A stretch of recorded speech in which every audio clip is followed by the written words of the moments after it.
So we have military assets in the region. And we have the standard collection of surface ships, helicopters, and maritime patrollers. The goods of the surface ships, they provide a significant on-station time. The standard surface ship can stay on station for several weeks as long as they get the on-the-way replenishments.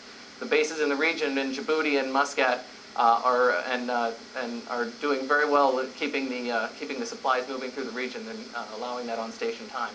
The downside is that due to their limited speed, they do have a long response time, and that long response time translates to a very small influence area, and I'll talk about that in just a moment. Helicopters, on the other hand, with their large speed, have a large influence area. However, because they're small and they're helicopters, not surface ships, they cannot really sit on top. They have to really be on top of the pirate, and they can't stay there for a significant amount of time. So that kind of reduces their effectiveness. Then maritime patrol aircraft, we use those right now to radar flood the area, identify the ships that need investigating, and again, kind of separate out who we want to look at, who we don't, and who we want to keep an eye on. The downside of them is obviously they have no influence capability whatsoever. They're not going to fly close enough to a pirate to make them change their habits in any way. Now, this influence area that I mentioned is what I've graphically displayed right here in the Gulf of Aden. This little red dot is the influence area of a surface ship, and this bigger red dot is the influence area of a helicopter. What that does is it takes into account the amount, if I get the report of an attack right now, underway, how far can I get to be able to influence that problem within a reasonable amount of time, which I use for these calculations 15 minutes. So basically, and to be within visual range of the merchant, and he sees me as a warship approaching him to make him break off and go somewhere else, that's as far as I can get in 15 minutes. What you can see is that there's not a whole lot of area, relative to the large area of the region. You need a lot of ships to be able to effectively cover this area. And 15 minutes is a long time, considering most of your attacks would definitely be over long before that. So we have filled up the area with a lot of military hardware. There's 4 major collections of ships in the region. The Combined Maritime Forces, COMUS NAVCENT, has 3 different task forces in the area. They all have different focuses for that. NATO has an operation going on in the area, and this is CTF 508 was the one that I was attached to for 3 months, standing NATO Maritime Group 2. The European Union has a naval force that's in the area, Operation Atalanta, and then other nations have provided random collections of ships, notably China and India. Russia has a task force down there, and even Iran has a task force. And to hear them talk about it, you think they single-handedly solved the problem. So you see that we have a lot of hardware, but there's still, you see the relative size of the two. We had to somehow figure out a way to focus our efforts and make the military more efficient. One of the big things they did was the internationally recognized transit corridor.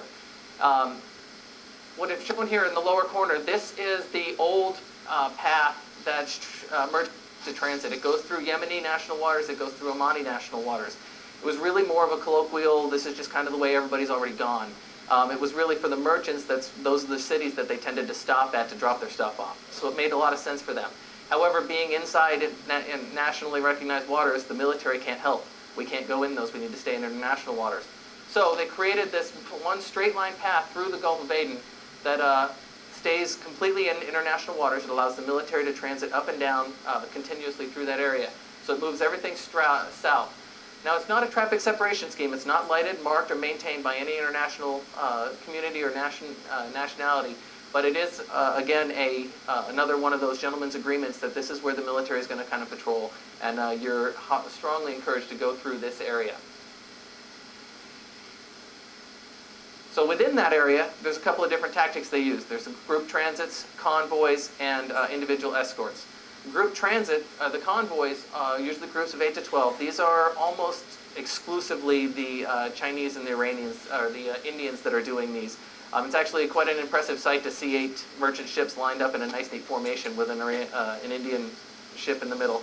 I've never seen anything quite like it on the radar screen, but it's very interesting to see. But they usually limit themselves to their own flag merchants. Every once in a while, they'll take 1 or 2 from another.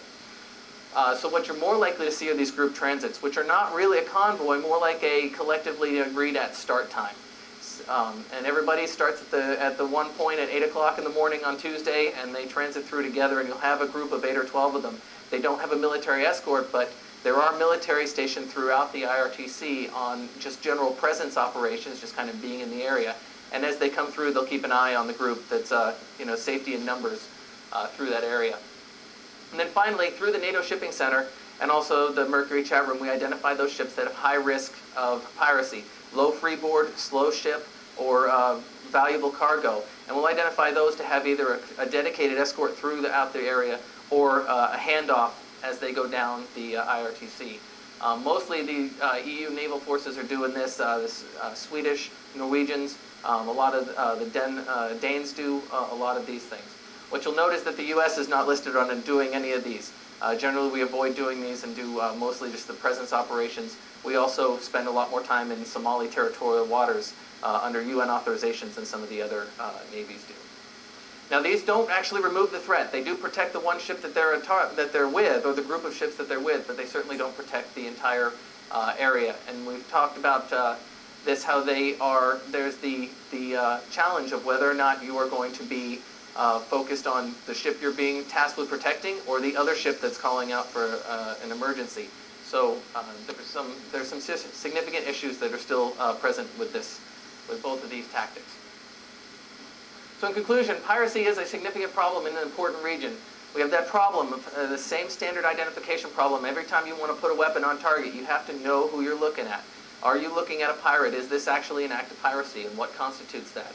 This is above and beyond what would hold up in a legal courtroom. We haven't even touched on that particular subject. We have to balance the limited hardware versus the large surface area of the Gulf of Aden. And not only that, but the Red Sea area as well has significant issues. And then the hardening of the merchant soft targets, that after several years they continue to remain in their undefensive posture. Getting them over that hurdle is going to remain significantly difficult. Now, there are both material and non-material solutions in place.